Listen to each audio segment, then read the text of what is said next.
My car is on level 4.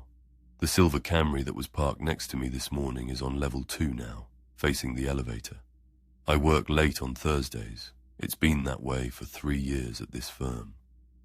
The building empties by 6, security logs out at 7, and I stay in my office until 9 or 10, finishing whatever the week left behind.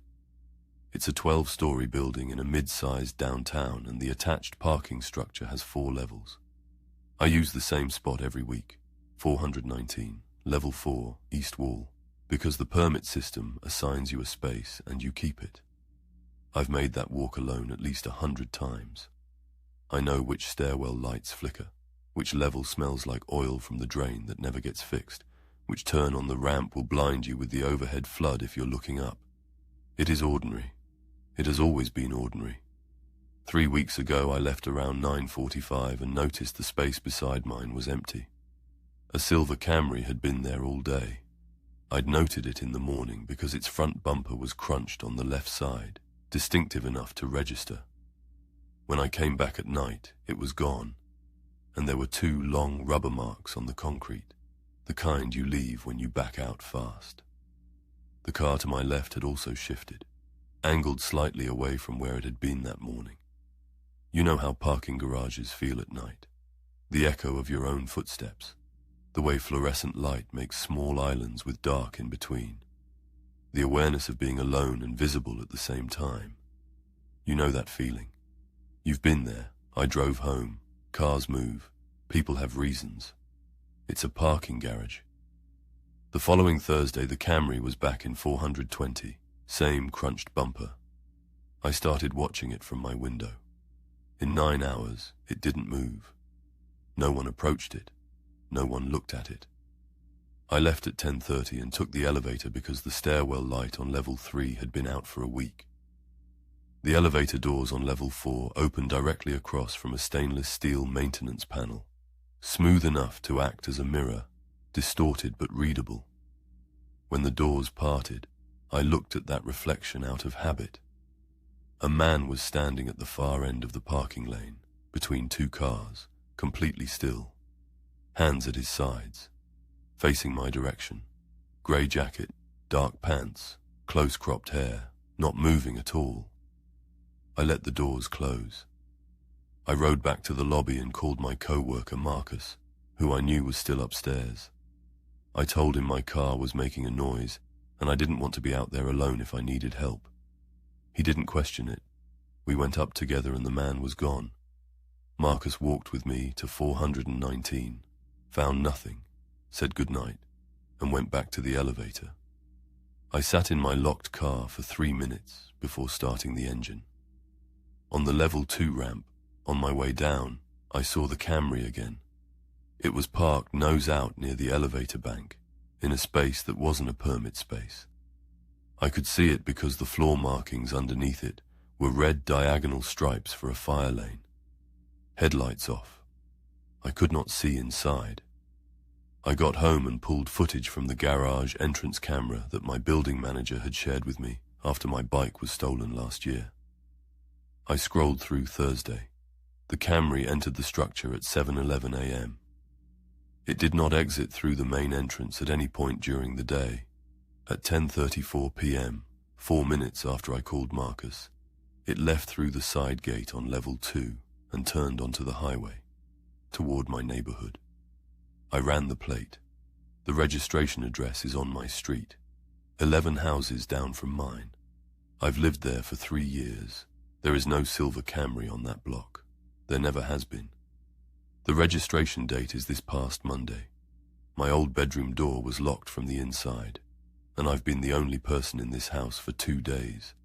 My father died in April, and the estate took longer to sort than I expected. A reverse mortgage, some debts, a storage unit full of things no one wanted to ship. I drove down in early July to do the final walkthrough before the bank took the property. The house is a 400-square-foot ranch in a small Nebraska town, the kind of place where nothing changes and no one expects it to. My old room is the second door on the left. I hadn't been in it in 6 years. The house had been empty since February, when hospice moved my father to a facility.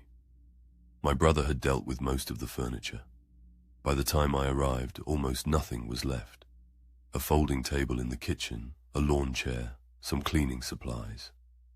I set up a sleeping bag in the living room because my old bed had been donated and I wasn't going to drive 45 minutes to a motel every night. The first morning I tried my bedroom door and found it wouldn't open. Old house, old hardware. I assumed it was swollen from the summer heat and let it go. I had plenty to deal with. The second morning I put my shoulder into it and the door opened. The window was painted shut, the way it had been since childhood. But the air inside was wrong, stale in a specific way, the particular stuffiness of a room that closed itself around something recently, not the flat emptiness of a space that's been vacant for months. You know that difference. You've walked into rooms that felt sealed and rooms that felt abandoned. This wasn't abandoned.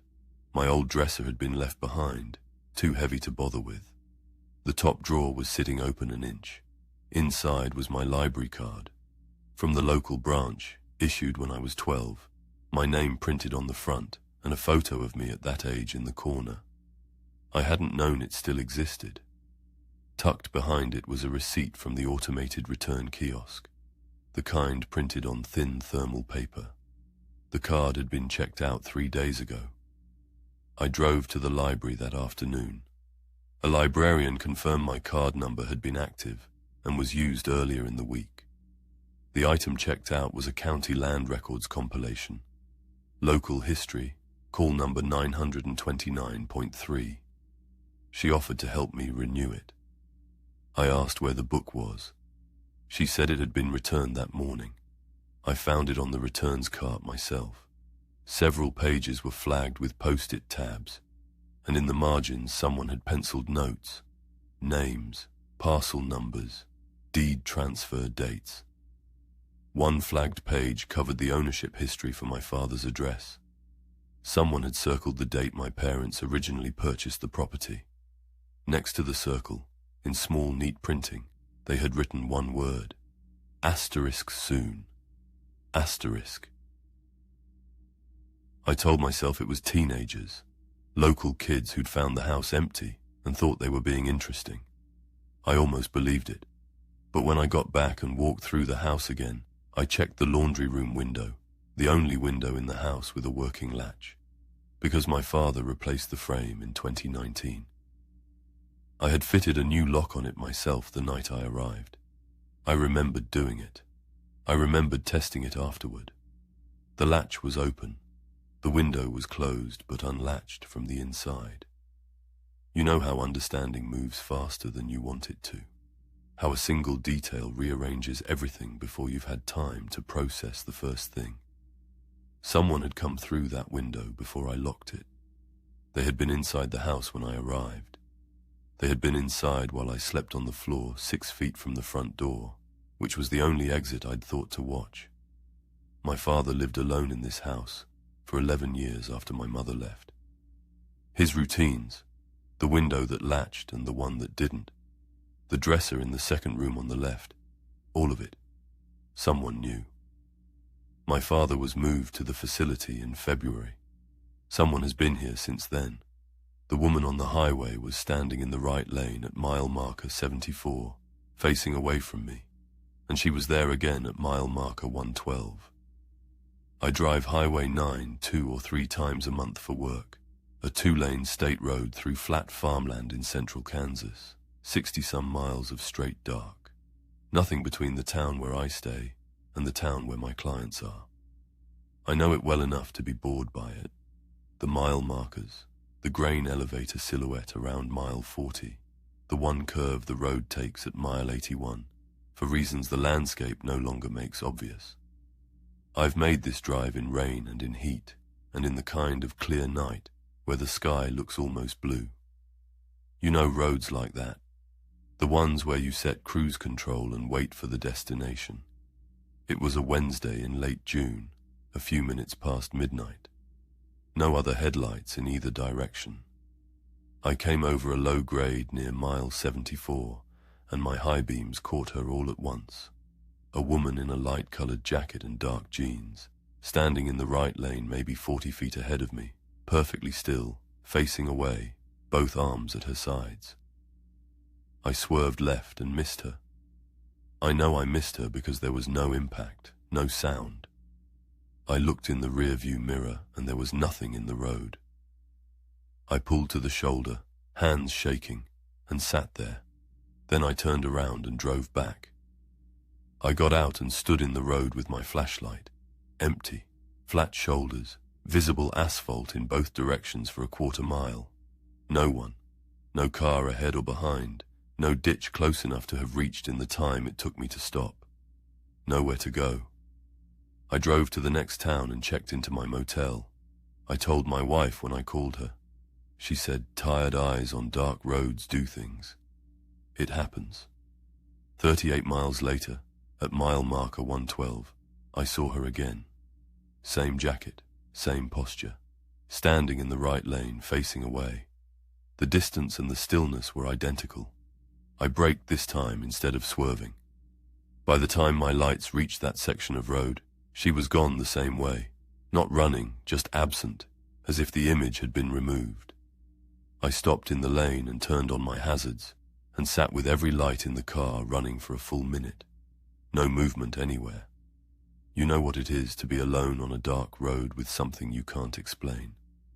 You know how fast your mind tries to construct a reason, and how the reason keeps coming apart. She had been at mile 74. I had been driving at 65 miles per hour. There was no vehicle. Mile 112 is 38 miles from mile 74.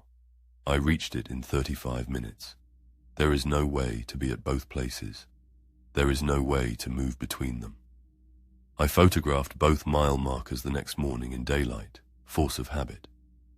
In the photo from mile 74, the road shoulder shows a section of gravel that's been compressed, an oval about 3 feet wide, the kind of impression you get when something stood in one place long enough to settle the surface. The gravel at the edge is pushed slightly inward toward the lane. The photo from mile 112 shows the same mark, same size, on the opposite shoulder, also facing inward. I searched the local paper archive when I got home. An article from 11 years ago. A woman struck and killed at mile 74.1 on a Wednesday night in June. The driver said she had been standing in the road. He hadn't seen her until impact. I pulled the coroner's record summary attached to the article. The injuries were listed as inconsistent with a vehicle strike. The examining physician noted that the force pattern suggested the subject had been stationary and braced at the moment of impact. Not walking, not fleeing. Standing with both arms at her sides, facing away from oncoming traffic, as if she had been waiting for it. I drive Highway 9 again this Wednesday.